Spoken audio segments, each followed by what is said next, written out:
Good morning. I'm still tired today. Uh, been doing too many things. And I had a full book yesterday and got one today. But I did put out my calendar yesterday, which I be telling, I mean, not calendar, application for relationships. I be telling my clients instead of just the first person who say they want to go with you, instead of just dating that first person, you need to actually give them an application and see if they meet the standards that you're looking for. In order to do that, you got to actually know what you're looking for. So that's the first part of that is know what you're looking for. Uh, the second thing I think I had put out a discovery phase a while back, and in that discovery phase, I was like, that's the time you spend time with yourself, understanding who you are, what you like to do. Uh, just getting a good understanding of who you are, and then when you get with somebody, you keep who you are. You can make some small adjustments, but you don't let them change who you are and turn you into who they want you to be. Because later on, you will feel like you lost yourself. Anyway, let's check this application out I put out yesterday.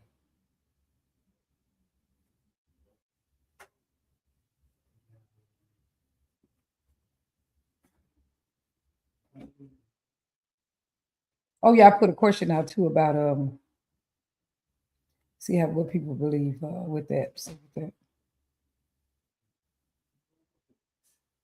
I put a question out.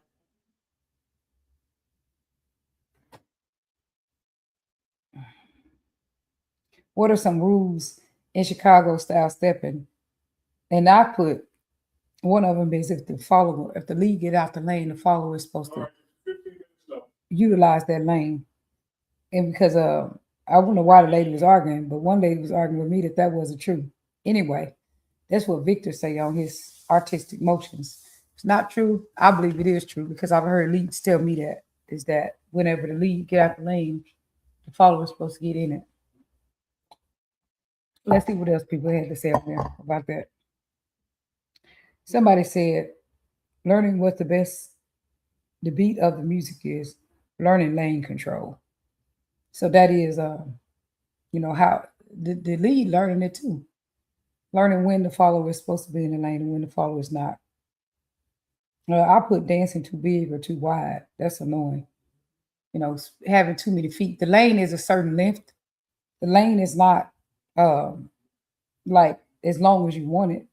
The lane ends at a certain place, and it's not far. It's like I think um, I think Victor said it was 3 feet. I mean 3 feet that way. So I don't know how many feet that way, but it's not that far. It's not bigger than like say longer than like a person. So it's not however long you want to make it. That's why a lot of people have trouble with their timing is because they're making the lane too long. So Kim K said, I was told if he gets out the lane, it is a signal to move across the lane. Right. Christopher McKellen, this is how I was taught. Do all your steps, get out of the way. Above everything, take care of your partner. Yes. And JoJo Hutchinson said, I was taught if the guy opens the lane, the lady should enter it. Right. So that was the one rule. I was hoping people would put some more rules of Chicago style stepping because there are rules. I mean, you can do stuff anyway, but you're breaking the rule. But then some people don't know the rules. So I wish I could find a list of them. To there go H2O. Good morning, everybody. Good morning. Hey, this is H2O. And the things about rules are made to be broken. I mean, rules are get broken all the time. So, like, which about what is a rule to this dance? What's a rule to this dance? It's going to get broken.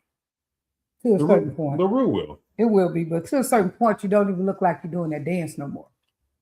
Well, I disagree with that a lot because especially you be breaking certain rules that should not be broken, like your arm being way out there, you shifting your weight off the weight and stuff like that. Because you think like in your mind, which is the same thing I used to say when I wasn't really understanding.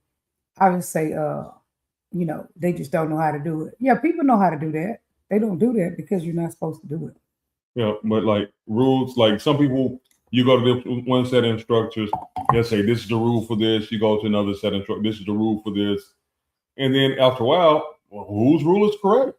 I think most instructors tell you though, if you get out the lane, if the lead is out the lane, that Well, we're one- not talking about any particular rule. right, but that I'm just talking about entire. well, you're not talking collection. about it. I was talking about a particular set of rules. Okay, go ahead. Right. The other one was that well, I heard Tori say that, the girl Tori, is that the turns start on one. Begin the initiate on one. Not that you can't do 1 on 4, but they initiate on one. A lot of these rules are important because, like, for the one with the lady get in the lane, it helps the lady really be able to dance. It gives the lady a lot of versatility. It helps the lady to be able to, if the lead is not having her hand, when the ladies keep complaining that the lead hold their hand during the whole dance, it helps her to, when he's out the lane, if he doesn't have her hand, to utilize that space to be able to dance without somebody holding her hand. So it is very helpful. So they're there for a reason. They're not there. These rules in the dance are not there just to be a rule. They're there for a specific reason. Like the choreo, like the turn starting on one, initiating on one. They're there because you need to complete every choreo. You don't just start a choreo and then don't complete it. If you started on 4, it's kind of like you're probably doing half of a choreo. You're probably not doing the whole thing. You're probably doing like just 4, 5, 6 choreo, and then it ends. Doesn't probably feel complete because women can tell when that stuff is not complete. This feels kind of weird too. So there'll be reasons for it. There'll be reasons for the hand not being out here because of weight shift. There'll be reasons for stuff. There'll be reasons for, like, if you're going to keep it like the woman, like they'll teach it a certain way. Like that thing that I showed you that time with salsa where they said yes and no. Yes, do this. No, don't do this. You know, it doesn't look good a lot of times. Like the having your head down. Yeah, you just need to keep good posture because it looks good. And then they had that salsa thing where they had X. The chick was hunched over like this. You know, it just, you want to keep your frame and stuff like that. And it keeps you in line. If your frame is tilted, it feels like y'all timing. But we're talking about rules. Well, that is a rule. That is still a rule. Keeping your body up. Right. Well, keeping your posture. That's a rule. We talk rules in the all general because some people got a stepping class or a salsa class or a swing out class for years and years. They teach you that for sure. You just don't listen. No, some classes don't. Like Ron just said the other day in the class about your posture. Some people just don't listen. They're not going to force you to do it. Not on all rules. Some people may go in the class, get to see a bit of a rule. They're not keeping the truth because they have other things in their life that's going on in their life. We're talking about rules. We ain't talking about people not following rues because they got other stuff going on. But sometimes they don't even know about the rules because they weren't even there when they're doing the rules. Now, if you're pointing out some particular that I'm doing, then that's something different. But I'm talking about rules as the overall general. Right, but what I'm saying is they're not listening. Like, they be telling them. And that's okay. They're not listening. Sometimes they might not understand it when they say it. Sometimes it takes you a while to understand something. Right, correct. Somebody tells you something and you don't understand it right then. Sometimes you just don't follow rules because you just feel like you shouldn't follow rules. Rules are meant to be broken, like you were saying. But sometimes the rules are there for a reason. Some stuff is there for a reason. Like the posture is there. But who is the rule police? Though? Like nobody. There is no rule police. Nobody. But like the posture when you're in the front of yourself like this, the follower can feel the weight. Okay. You feel heavy. No, I'm saying there be reasons that there's stuff that's made for dance. But there's no rule police though. That's what I'm saying. There's no rule police, but it makes for unpleasant dance. It's up for the experience of the person. It just kind of creates problem in the dance though. And there's I'm just talking about rules. I ain't saying that you're so defensive. I ain't talking about defensive. I'm just talking about rules in general. Yeah, there's no police, but I'm just saying there's a reason for it. That ain't my point in saying is there a police.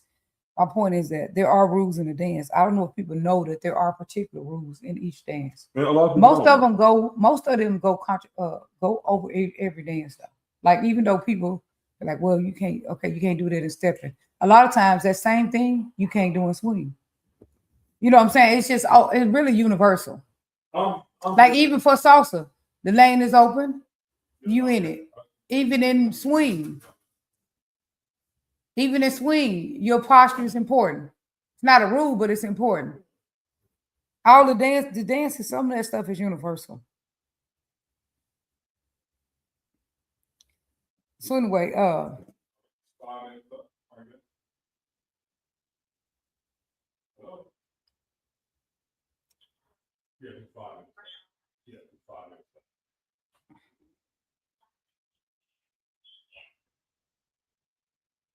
so let me see the application now. We went to the Black and Bling this weekend. Last weekend it was really nice. Uh, had a good time. A lot of dances. Seen a lot of people I hadn't seen in a while. This Wednesday we will have Houston Two Step, and we always have the partition for stepping. So we have stepping now every week. Uh, I always end up getting to teach some leads, so that's why I'm trying to really get my lead part down packed. I just teach the very beginner, just the up and back basic, cross basic, and the which I feel like that's what people really need to know. Timing, try to help them with their timing. Like I said, the up and back, the cross basic, uh, the left foot lead, the right foot lead, uh, in place, the right at 8, which I practiced the right at 8 a lot yesterday. The right at 8. Uh, so that's mostly just that, a left turn and a right turn. I feel like if you know those, if you get those really good and on timing, you can build your dance from there. The issue is people don't know that. So if you can get good timing on the left or right, up and back basic, and a cross basic, you can build your dance. So, that's all I teach. And then I can send them everywhere else. And they can, by then they know people and they can go all around. And just so they can go and say she didn't teach you that right or whatever they want to say. But I make sure I teach that right. So oh yeah, the application. I'm supposed to be going through the application. Here go the application. Let's see. Let's get to it. And why did I build this application? So I just feel like for instance, when I got single, my therapist was like, don't get in another relationship. He didn't even want me to date. And I didn't understand why he was saying that. And so for that reason, I had developed the discovery phase. And discovery phase is just about discovering you. It just tells you what you should be doing when you're single. Why does people tell you not to date? I feel like if people are going to tell you not to date, they should tell you what to do during that dating period. And so that's why I had a discovery plan. Okay, but in that discovery, I don't say don't date, period. I just say don't get in a full relationship. I think you should be going out to date because you should be understanding how to date and you should understand how to, not just take the first person who said they want you, but have people put application in. And so I put this application in on Facebook. It's on my page. And what I tell my clients first is first you take the application. And not because you can just check each one they're true, but these are things that you work on. So here goes some things that you work on. I just said I created a healthy relationship dating application, not for fun, but for growth. Before you choose someone, do you know yourself? That's the first thing. This is what you do in the discovery period. Do you know yourself? What do you know about you? Like, do you know what you like to do? Have you got all your singleness out? Because you might be feeling like you haven't had a chance to do you. Be by yourself. You might actually like being by yourself. That's what a lot of ladies have chosen. Once you get a chance to be by yourself, you might enjoy it. But either way, if you get some foundation on your own, it's easier to get with a person if you liking yourself, liking your life. If you looking for people, if you out there looking for someone to rescue you, 9 times out of 10, they're not going to rescue you. They're just going to make your life really dramatic. So that's not reality. People rescuing you, that ain't gonna happen. They're going to make your life more chaotic. You need to rescue yourself. So here we go. And that don't mean just totally. That's in between. You rescue yourself, and when you get somebody, yes, they can fill in some spaces, but they can't be your total rescue. And so here we go. Do you know yourself? That's number one. Can you handle conflict? I mean, are you defensive? How do you handle things you don't like? Can you listen to a discussion that you don't like? You know, can someone bring to you something that needs to be talked about that you don't like? So how do you handle conflict? How do you handle triggers? When you get triggered, what do you do about it? I've been teaching how to react positively to triggers. Triggers don't have to be a negative thing. When you get triggered by something like somebody who has been with people who's cheated on them many times. So now, like if the person was gone and they would, before they came home, they would go cheat. They would go out to cheat first before they got home each day, or most days, whatever. Some days. So when they get with the next person, when the person is missing for a couple of hours and they don't know where they are, they flip out. They start to spaz out. But I tell them that you can't control the feeling coming up on you, but you can control your behavior. But so what should you do? You need to learn how to regulate. And you need to learn what regulation worked for you. What calms your spirit? What calms your soul? For some people, it can be Bible verses, breath work. It could be exercise, going to the gym. It could be walking your dog, playing with your dog, playing with your cat if you got a cat, whatever it is. But you need to find a way to regulate yourself and to calm down before you speak, period, before you come to your partner.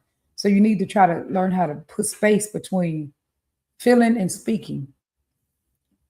Put space between feeling and speaking. Better write that down. There should be some space there. Space between. I'm going to type it in. When you feel something and speaking about it. Okay.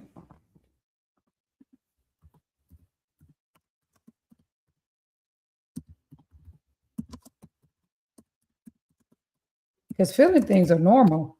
And just because you feel something doesn't mean that there's something that you need to react to. We feel all kind of feelings, and we're supposed to. That's a lot of people's big thing, is they want to run away from feeling. But the thing is, having feelings is just really reminding you that you're alive. And you're supposed to have a number of different feelings. You're supposed to be feeling happy, feeling good, all that. Sometimes you feel sad, sometimes you feel irritated, annoyed, all kind of feelings. Empty, full, uh, angry, joyful, all kind of feelings. And you're supposed to. And for some reason, it seems like we only want to feel happy. But that's not reality. They had another whole movie about that. I think it was in Frozen, whatever, where the person try to stay happy all the time. That's not normal either.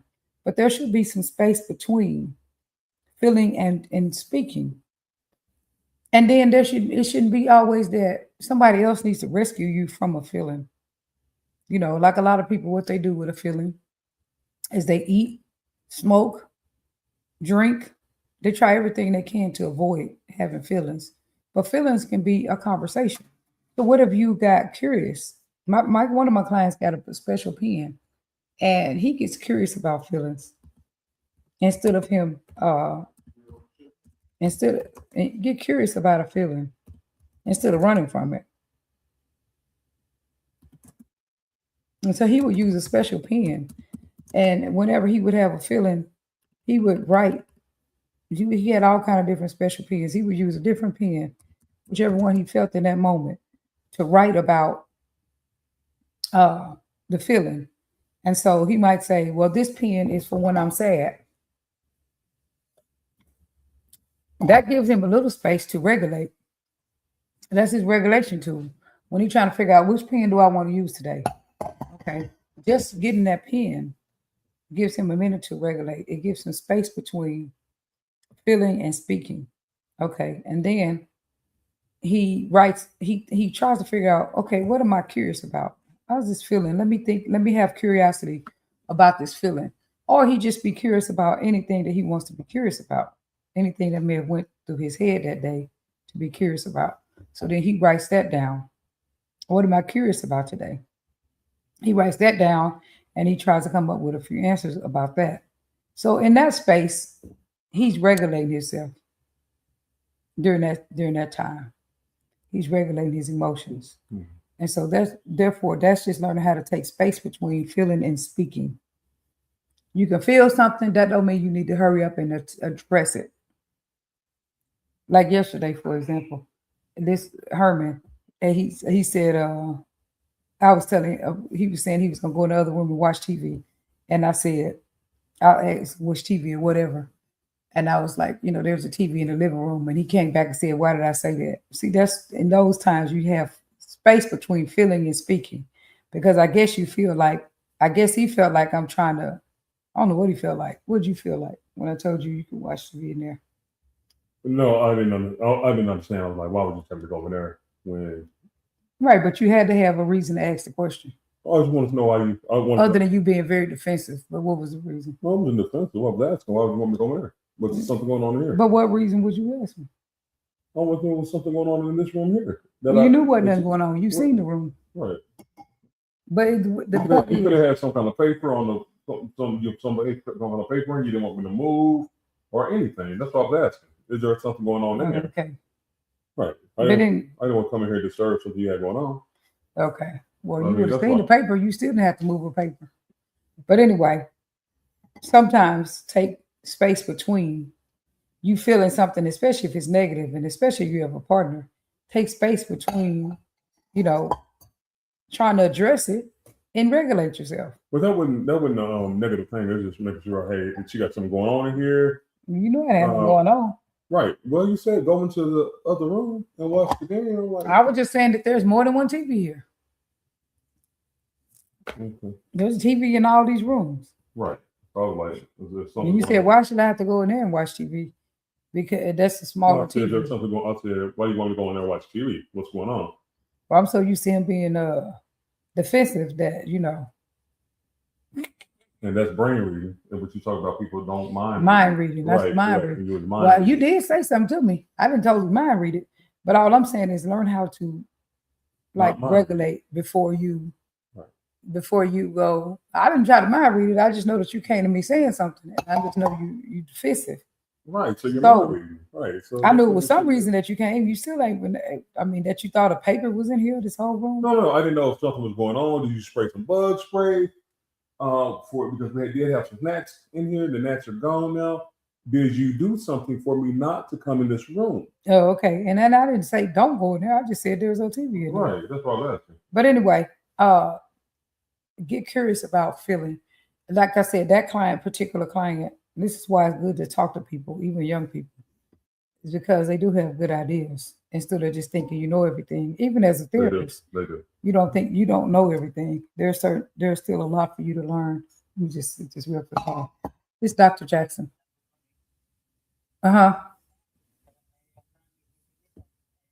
Okay, thank you. Hey, can you tell Devin to get the dogs? Okay. That's the pool man. But so anyway, that's one. That's something I'll be working on. So I'm working on this week is learning how to asking people, learning how to react more positive to triggers. And so that's one thing. When you feel triggered, take some space between going to somebody else about it. Regulate yourself. Some ways you need to learn how to take care of yourself. And so that's one. Can you handle conflict? Are you emotionally available? There are a lot of people say, especially women, they'll say men are not emotionally available. And so, I think that women got to know that men are not going to be emotional people. They're not going to sit there and listen to a story and say, well, I'm sorry you feel like that. Sometimes they will, sometimes they won't. But a lot of times they're not. They're just not that person. That stuff is for your girlfriends or your cousin or whoever. Because a lot of women do get upset at guys because they feel like they don't have emotional responses that they think they should have. And that's just not really normal.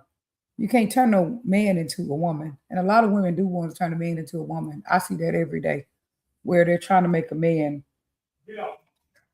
have an emotional response like a woman. And that's just not reality. Men may want women. This is a really common thing. Men want women to be men too. So that kind of goes both ways. Where women want men to have emotional responses. And y'all need to hurry up because the pool man will leave.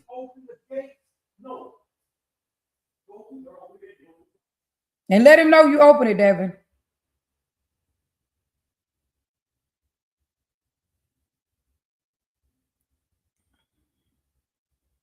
I'm still trying to get back to read some of the applications. So let me just read some of it.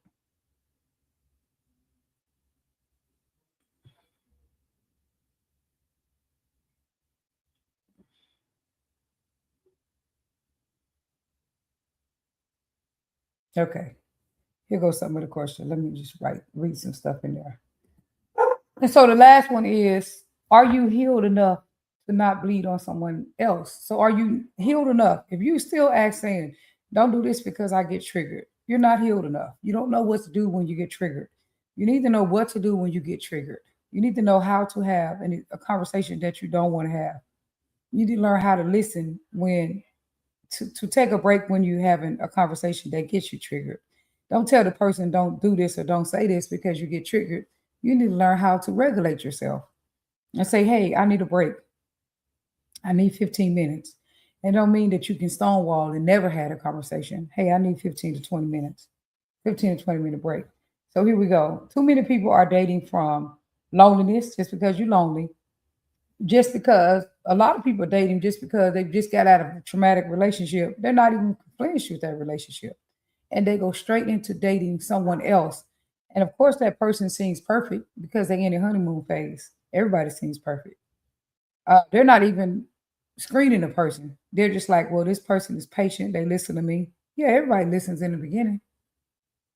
Until 3 months later, you can't even see the person.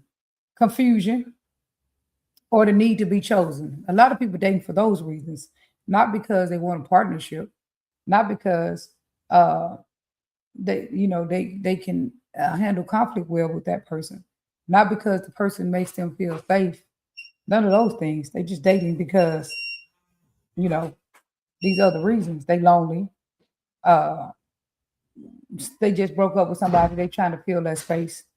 They trying to make somebody jealous. Even a lot of things. Um, So people date from those reasons and then wonder why relationships don't work. A healthy relationship doesn't start with, do you like me? It starts with, am I ready to love someone the right way? If you had to fill out an application before dating, would you pass? Would you pass the application process? And that's what you need to make people start doing. Pass the application process. Just because they sign their name on the application don't mean that they get chosen. A lot of people, all they need is someone to say that they'll put the application in. They don't even make them put it. They sign their name and they say, okay, I like you. You taken. Not screening people enough. You're not screening the situation. Everybody's not for everybody. If you with somebody and you got to push and pull the relationship, push and pull the relationship, that is probably not the right person for you. So here we go with the first question. What are you currently looking for? First of all, make sure that match. A lot of times that don't even match with people. They telling you they want to be friends. I just want to be friends. Okay. If you know you're looking for a relationship and somebody tell you that they just want to be friends, then you already finna get yourself in a situation 9 times out of 10 thinking that you can change their mind. Somebody say casual dating, you got checks on their long-term relationship, marriage, or unsure. Okay. The next one is, why do you want to be in a relationship right now? Is you want to be in a relationship right now because you just broke up with your baby mama after 10 years and y'all break up all the time and you start dating people just so you can get back with them? Like, why do you want to be in a relationship? At least a good percentage of relationships are starting like that 3 days after somebody broke up with their ex.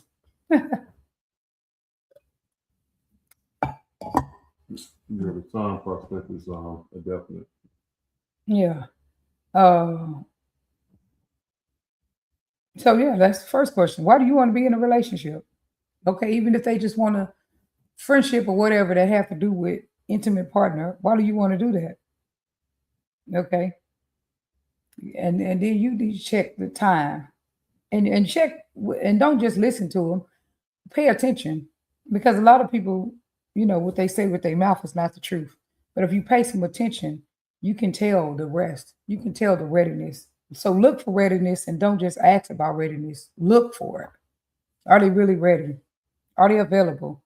Is when you see them, you spend time with them, or they sitting over there texting all the time because they probably texting their ex if they are.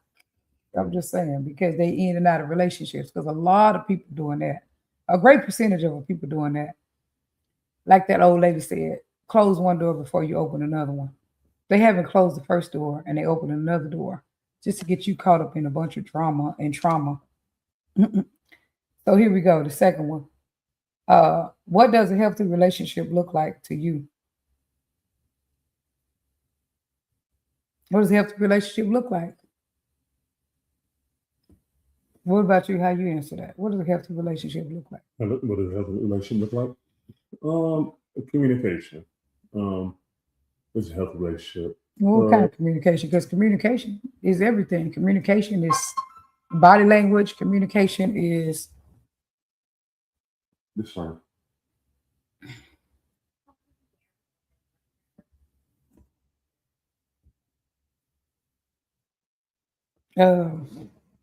yeah, I was gonna say, communication can mean anything. So you can't just tell a person communication because communication can be negative.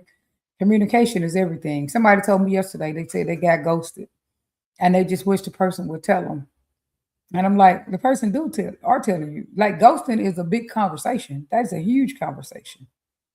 Uh there's no closure. There can still be closure in ghosting because you know what it is. I mean, the person ain't dead and you know they're not dead. So they told you they don't want to be with you. That's just it. It is what it is. They did have a conversation with you. They just had the conversation with their actions and not their mouth. And it's better to listen to the conversation. The action conversation is bigger than the mouth conversation. So it's better. That's better anyway. So here we are. Self awareness. That's section 2. Self awareness and growth. What have you learned about your past relationships? What have you learned about your past relationships? What things irritated you? What things were good? What things do you want to bring to this relationship? What things do you want to leave behind? And I even say with people's parents, because people keep talking about their parents. And I'll be like, why don't you create your own slate of what you want your marriage or relationship to be like and not, trying to bring everything that you've seen from your parents, especially when a lot of the stuff wasn't healthy. And so, what'd you learn from your, parents' relationship that you want to keep? What things do you not want to bring into this one? That's a conversation to have. Uh, the other one, what are your emotional triggers? That's a big one. What are your emotional triggers? What triggers you? So a lot of people are triggered by things that, and some of these are from other. They're not necessarily from their partner, current partner. They're from other things, but they never think they're a priority. Uh, they can be triggered because they suffer with anxiety and depression. When they can't control things, a lot of people are triggered with that. When they can't control things, when things don't go the way they want to, they get triggered. They feel like it should always go this way. If things can only be done this way, and so when they get done another way, they get really triggered. Uh, I'm gonna put some common triggers out there. Um, you didn't tell me where you was going. You left without letting me know you was going. You told me you was going one place, but you actually went another place. These things can be real innocent, but a lot of people who've been cheated on, they get triggered by that. Sometimes people get triggered by the way somebody looks at somebody. So different things can trigger people. But do this person know their triggers so that they don't take them out on you? Because if they don't know their triggers, when they feel it, they're going to think you did it. You did this to me. You made me feel this way. When really they've been feeling that way for most of their life. So you need to know what those are. And that don't mean that you need to know so that you don't do it. or so that you don't cause them. It's just that the person really needs to know what are what their triggers are, so that they don't blame them on you. That's her reason for knowing that, not because you can avoid triggering people, because you cannot avoid triggering people. You're going. I'll be telling people too, like, because I hear one thing that people say a lot. They say, "Well, this reminded me of my ex," and pretty much they want the person to change their behavior so that they're not reminded of their ex. If you get with if you get with any human, first of all, they're gonna remind you of another human. Some things they do gonna remind you of another human. But if you get with another man, they're gonna remind you of things that another man you was with did. If you get with a black man, they have similar traits. So males have similar traits, black men have similar traits, humans have similar traits. So if you get in with people, sometimes you are going to be some things are going to remind you of someone else you were with.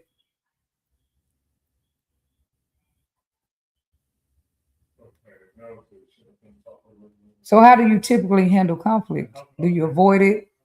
Hey Herman, can you give me a little more space? Because I can. It's hard for me to do this and hear you talking.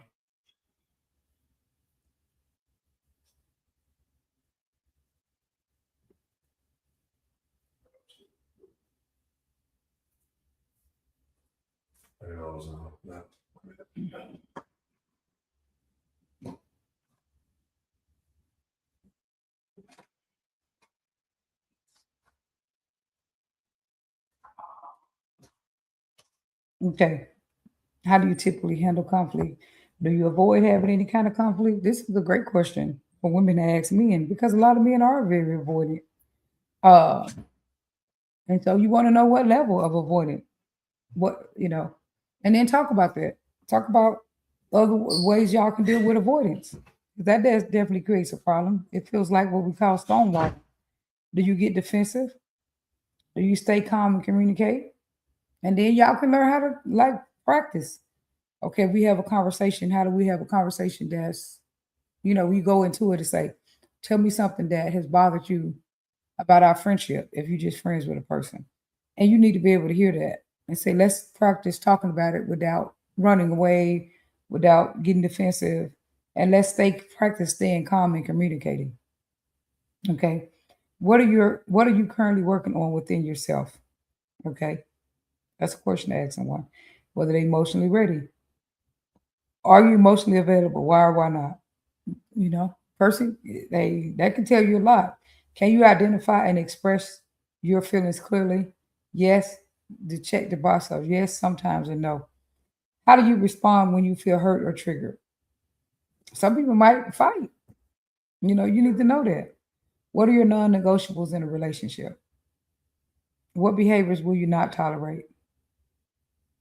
What values are most important to you? Honesty, loyalty, respect, communication, faith, family, and other. And you might find a lot about that when you had a conversation with someone. How do you show love and affection? Uh, lifestyle and compatibility. To me, this is one of the biggest ones.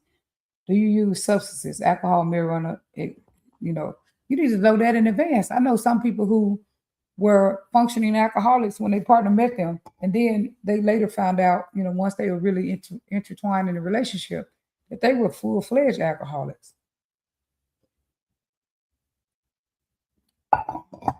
So that's something to, pay attention to. Uh, how do you manage stress? What does your daily life currently look like? What's a picture of your day? Uh, what makes you a healthy partner? What areas do you still need to grow in before entering into a relationship? So anyway, if you want to find a healthy partner, you might need to take some steps to go through it. The whole point is that don't just let somebody just enter your life without screening them. No job lets you do that. Every job makes you put an application in. First of all, you want to know that they even want the position, because maybe they just, you and them are not wanting the same thing. You're not on the same page with that. That right there, that's about at least a good third of the relationships start like that. The person, you're not even in agreement of what you're looking for. My nice son over here bringing me some water. Thank you, homie. So anyway, that's my thing for today, and that's what I've been working on this week.